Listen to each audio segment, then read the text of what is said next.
E nós vamos conversar agora, né? E se você tiver dúvida, você pode ligar no 19 3871 9620 ou você pode, né, mandar uma mensagem, também o 19 3871 9620 é o WhatsApp. Né? Então, muitas vezes as pessoas falam, mas eu não quero ligar, que é interurbano. Então, manda uma mensagem. No Zap é de graça, tá bom? E para nossa entrevista de hoje, nós convidamos um psicólogo, porque afinal de contas, o tema exige muita responsabilidade na hora de ajudar o outro. E isso serve para nós também. Por isso, nós convidamos o Gleison Andrade, psicólogo, para falar conosco sobre o Setembro Amarelo. Lembrando que eu estou usando essa fitinha aqui, que é justamente para simbolizar o alerta, né? A conscientização sobre e prevenção ao suicídio. Alô, Gleison, boa tarde. Boa tarde, Rita. Mais uma vez, obrigada por atender o nosso pedido, viu? Quando a gente fala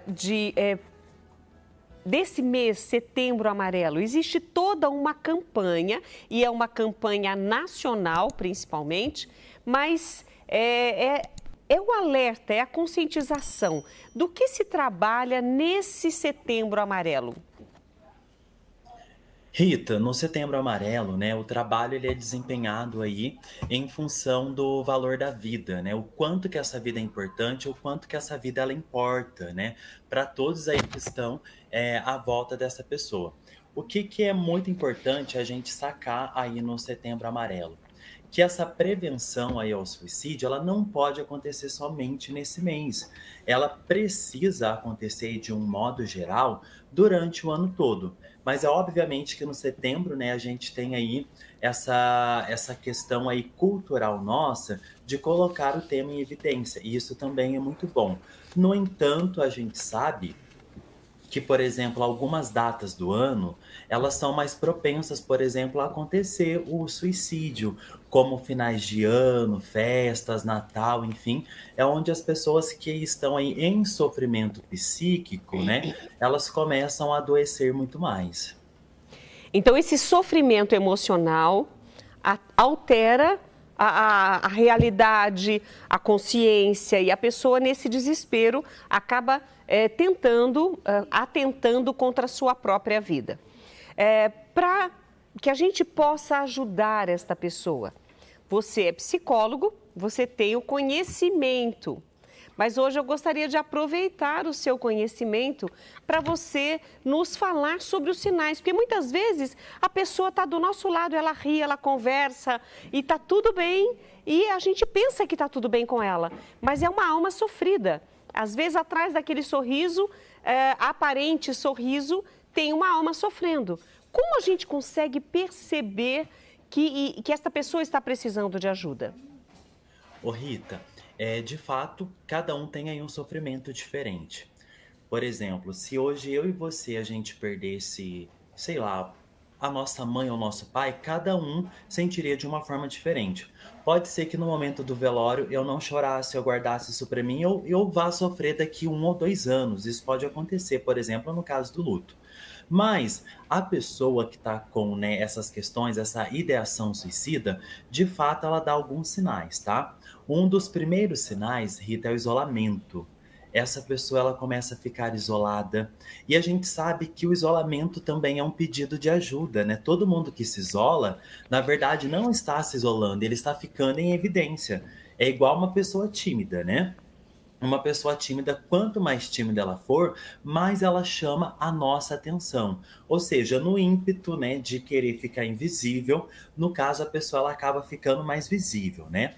Um outro sinal de uma pessoa que está aí com ideação suicida, que está aí num possível sofrimento psíquico, algumas conversas assim: "Ai, eu vou viajar, mas eu não sei quando eu volto. Enfim, eu vou para um lugar e nunca mais vocês vão me ver". Quando uma pessoa ela começa, né, com essas frases, e muitas vezes ela solta essas frases aí do nada, né. Quando ela começa com esse tipo de fala, a gente precisa já ligar um alerta, porque de alguma forma ela está solicitando aí a nossa ajuda, né. Um outro sinal aí também, né, muito comum, é quando a pessoa ela aparenta aí uma tristeza. Não sei se vocês já tiveram, né, experiência de conversar com uma pessoa que parece que está com uma baixa energia vital. Você sente aquela pessoa deprimida, você vê que o corpo dela, né, ela tá numa questão um pouco mais arcada, ela tá encolhida, enfim, ela tá em bastante sofrimento. Então, esses três sinais, eles são os mais evidentes aí. Mas tem hoje, na atualidade, um outro sinal de que os jovens eles fazem bastante, né? Que é, por exemplo, ficar colocando recados no story, no status, enfim, alguma questão. Nisso a gente já precisa ficar bastante atento, porque é uma forma da pessoa também pedir ajuda. Você falou sobre os jovens. As faixas etárias, ou, perdão, ou sexo, homens ou mulheres, mudam nestas reações, nesses sinais, nesses starts que a gente tem que ter ao conviver com uma pessoa assim? Ô Rita, sim. O que que a gente sabe hoje? Que os homens, eles atentam mais contra a própria vida do que as mulheres. São várias causas aí, dentre elas causas sociais que a gente vê, mas uma delas, né, que fica mais evidente por essa questão do suicídio, é que os homens falam menos o sentimento do que as mulheres. Eles choram menos, ou seja, chega um momento que a pessoa ela guarda tudo aquilo, que é como se fosse uma panela de pressão mesmo, né? É como se fosse assim, você põe no fogo, ela tá naquela pressão máxima, você faz alguma coisa para tirar aquilo, você tira do fogo. Quando você volta, ela vai pegar a pressão novamente. E muitas vezes ela pega uma pressão muito forte que explode, né? Sai aí daquilo que você tem como contenção, tem como limite, ou seja, a pessoa ela não dá conta. E entre os jovens, a gente vai ver que muitos deles hoje, né, já estão aí sendo diagnosticados com depressão, principalmente na adolescência. A OMS já nos alertou que a depressão aí seria a doença do futuro. Então fica aí muito evidente, né, a gente prestar atenção nisso. Ô Rita, e se você ainda me permite, em relação aos jovens, a gente precisa ficar muito atento também aos sinais de automutilação, porque muitas vezes Ah, eles antecedem aí o suicídio. Então, na escola, né, tá um calor, um meio-dia, tá lá uma jovem, um jovem de moletom, né, tampando os braços, ou com roupas que estão tampando aí todo o corpo. A gente precisa ficar bastante atento a isso, porque a gente precisa ligar um ar, precisa ligar um ventilador, né, e a pessoa, ela tá ali aguentando aquele moletom ali com tudo, mas já fica aí de alerta pra gente também. você falou dos jovens, então a gente tem que prestar atenção, porque quando eles se cortam, eles fazem feridas em si, para que esta dor física suplante a dor da emocional, a dor da alma, né? Então, pai e mãe também devem ficar atentos. O filho não quer descer para comer, está comendo em horários diferentes, não quer conviver com a família, não sai junto, não vai para a festa, tem algo errado. Eu acho que vale a pena a investigação dos pais. Mas uma coisa que eu gostaria muito de falar é que as pessoas, muitas vezes, elas não sabem pedir ajuda. Porque dentro da própria casa ou da família, todo mundo acha que é banalidade. A pessoa, mas só quer ficar vendo televisão, não quer sair dessa cama, vamos, levanta, sai daí, isso é moleza, é preguiça. E aí fica dando nomes para aquilo que a pessoa está sentindo. E eu acho que o pior momento que uma pessoa com depressão vive, veja bem, eu não sou profissional, mas eu acredito que essa seja a dor de não ter quem a ouça. Ela não sabe pedir ajuda, mas também não tem quem se ofereça para ajudá-la dentro daquilo que ela precisa. Ou talvez que ela nem saiba que precisa, né? Mas essa pessoa tem que estar preparada para ajudar. Como você orienta, então, quem está convivendo? Você falou, deu os sinais, os alertas, mas como lidar para ajudar esta pessoa que silenciosamente está pedindo ajuda? Olha, o primeiro passo é jamais você invalidar o sentimento de alguém. Frases do tipo, mas você não deve estar sentindo tanto assim. Ô louco, mas esse sofrimento já aconteceu faz anos, você está nisso ainda? Cada um de nós tem um tempo. E quando você invalida a fala de uma pessoa frente ao sofrimento dela, você está invalidando a pessoa. É como se você estivesse colocando ela num lugar de mentira, como se ela estivesse simulando algo. E nisso, a pessoa ela já vai sentir mais desmotivada ainda a querer procurar ajuda. É onde pode, né, acontecer aí dela praticar o ato mais rapidamente. Se uma pessoa, né, te procura pedindo socorro, né, ela te pede alguma orientação, o primeiro passo vai ser você encaminhar ela aí para um profissional. Mas se ela te procurou, escute, empreste os seus ouvidos. E um ponto muito importante é você não emitir qualquer julgamento. Muitas vezes a gente é tentado a dar uma opinião sobre um assunto. Um A pessoa... conselho, né? Eu pus entre Exato. aspas assim, um conselho. Um conselho. Mas olha que interessante, a pessoa procurou você para desabafar, não foi para você dar a sua opinião. Então a gente precisa sair desse lugar de juiz, sair desse lugar de dono da verdade, né? E sair desse lugar também de ficar colocando as nossas experiências de vida para o outro. Ah, mas eu perdi o meu pai e eu tô bem. Eu perdi minha mãe e eu superei. Ah, mas aconteceu isso na minha vida e eu segui. Ok, que bom que você seguiu. Mas essa outra pessoa, ela tá sem energia para isso. E, gente, cada um de nós sente de uma maneira diferente. Uma crise de ansiedade para mim não vai ser a mesma crise de ansiedade para você. Talvez uma pessoa, por exemplo, que já tenha aprendido a lidar com isso, né? Ela vai ficar mais tranquila numa crise, ela vai procurar ajuda. E agora, para quem nunca sentiu isso, para quem não passou, é tudo algo novo. Então a gente precisa fazer esse exercício de empatia, porque muitas vezes uma escuta bem realizada, ela pode salvar vidas, né? E que bom se depois dessa escuta puder ter um abraço onde a pessoa ela se sinta aconchegada, ela se sinta acolhida, vai ser melhor ainda. Mas, né, se esse abraço aí depois da conversa não for possível, o melhor que a gente faz é emprestar os nossos ouvidos. No caso, por exemplo, a pessoa está em depressão, e até gostaria, antes de nós encerrarmos, depois de ainda falar de um tipo de depressão que as pessoas não dão valor e precisa também, que é a depressão pós-parto. Mas eu quero falar sobre isso também com você. Ok. Quando a pessoa pede ajuda e a gente ouve e orienta para que busque um médico, é importante que essa conversa, o escutar, a orientação de um profissional e, no caso de necessidade de um medicamento, essa pessoa deve tomar esse medicamento seguindo as orientações do psiquiatra. Pelo amor de Deus. Tem muitas pessoas que, porque viveram a depressão, tomaram um determinado remédio, esse remédio ajudou, sobrou lá em casa, a amiga está com depressão, fala, toma isso aqui, foi bom para mim, isso aqui vai ser ótimo, pelo menos para você dormir, pra você não... Agora, eu gostaria que você falasse sobre isso, porque tem muita gente tentando ajudar desta forma, e essa é uma forma perigosa, não é? Perigosíssima, pode agravar muito o caso da outra pessoa. Porque vejam, quando você começa a fazer um tratamento com ansiolítico ou com antidepressivo, ele vai levar um tempo. E alguns aí demoram, né, para fazer efeito em torno de 15 dias, vamos colocar assim. E às vezes a pessoa emprestou para outra 5 comprimidinhos. Então, durante aí os 15 dias, o seu corpo ele está se adaptando à medicação, né? Vão ter aí, né, alguns efeitos colaterais, terão, mas eles não serão para sempre. Agora imagina você que está lá no ápice de um sofrimento, alguém te deu 5 comprimidinhos, você vai tomar um todo dia. O que que vai acontecer no sexto dia? A sedação desse remédio ela vai passar e você não terá mais. Você não está completando um ciclo. Se você não completa um ciclo, o seu corpo ele não produziu hormônios, a sua mente ela não está acostumada, ou seja, esse remédio não está na sua corrente sanguínea. Isso vai causar, né, com certeza aí na pessoa um desajuste, muitas vezes hormonal. E um desajuste hormonal pode ser bastante prejudicial.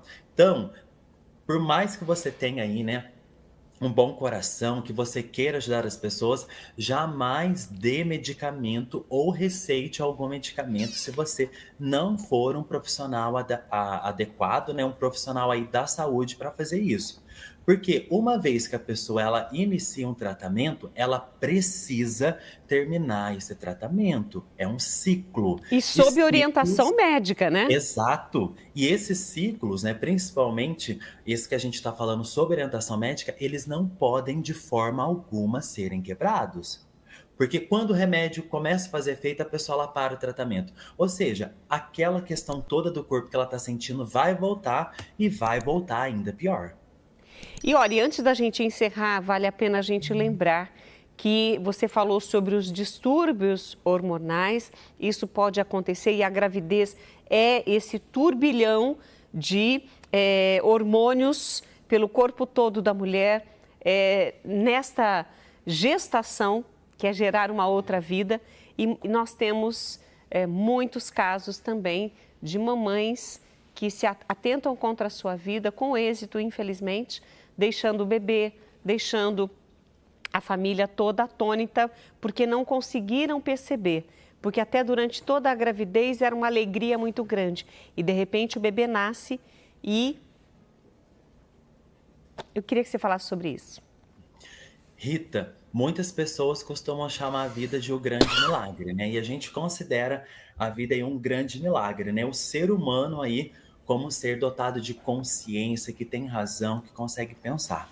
Vamos imaginar então uma mulher que engravidou.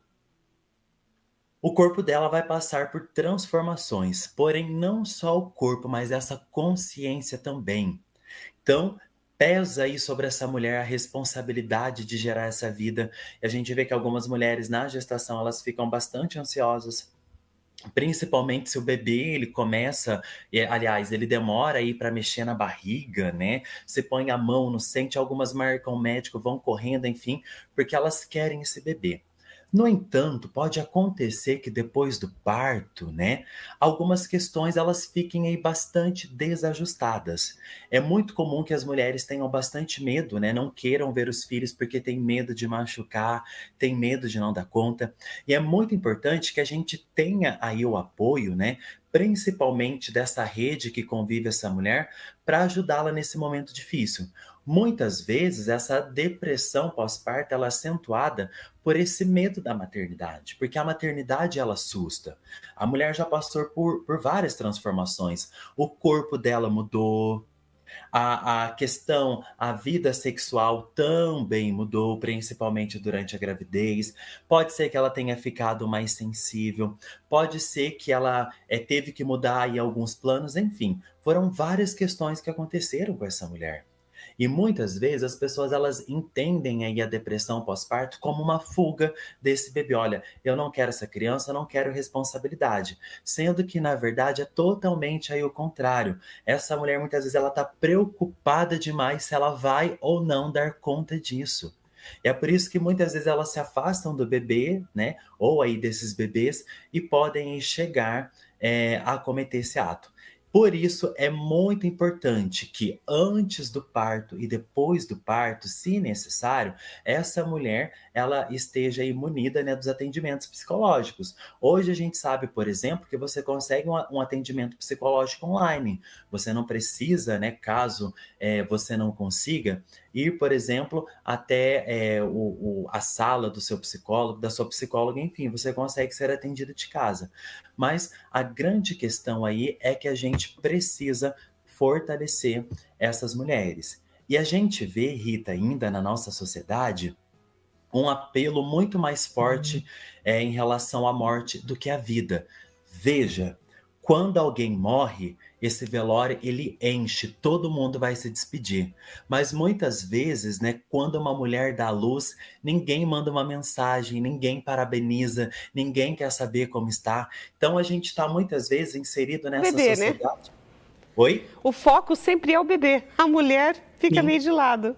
Exato, exato, né? Principalmente se ela passou aí por uma cesárea que requer aí, né, alguns outros cuidados. Mas veja, muitas vezes a morte ela tá mais evidenciada do que a vida. E a gente precisa evidenciar a vida, tanto a desse bebê quanto a dessa mulher aí, né, dessa família, enfim, que eu trouxe ao mundo. Gleison, eu quero agradecer demais a sua participação. Obrigada pelas suas orientações, seus alertas. E fica aqui que eu acho muito importante a gente frisar mesmo. Precisou de ajuda, peça, sabe? Tá sentindo que tá diferente, a angústia tá tomando conta, peça ajuda. Peça ajuda, porque eu tenho certeza que sempre vai ter uma alma boa que vai ouvir e vai ajudar. Obrigada, muito, muito mesmo obrigada por você estar conosco hoje e nos esclarecer sobre o Setembro Amarelo e essa prevenção tão importante. Eu que agradeço, viu, Rita? E pessoal, quem está nos acompanhando aí, se teve algum pensamento, procura uma pessoa de confiança, né? E procura como pedir ajuda. E você, que alguém veio lhe confidenciar, olha, tô pensando em tirar minha própria vida, eu não quero mais viver, enfim. Você ajuda essa pessoa a procurar um profissional, mas não seja aquela que vai jogar lá e vai esquecer, não.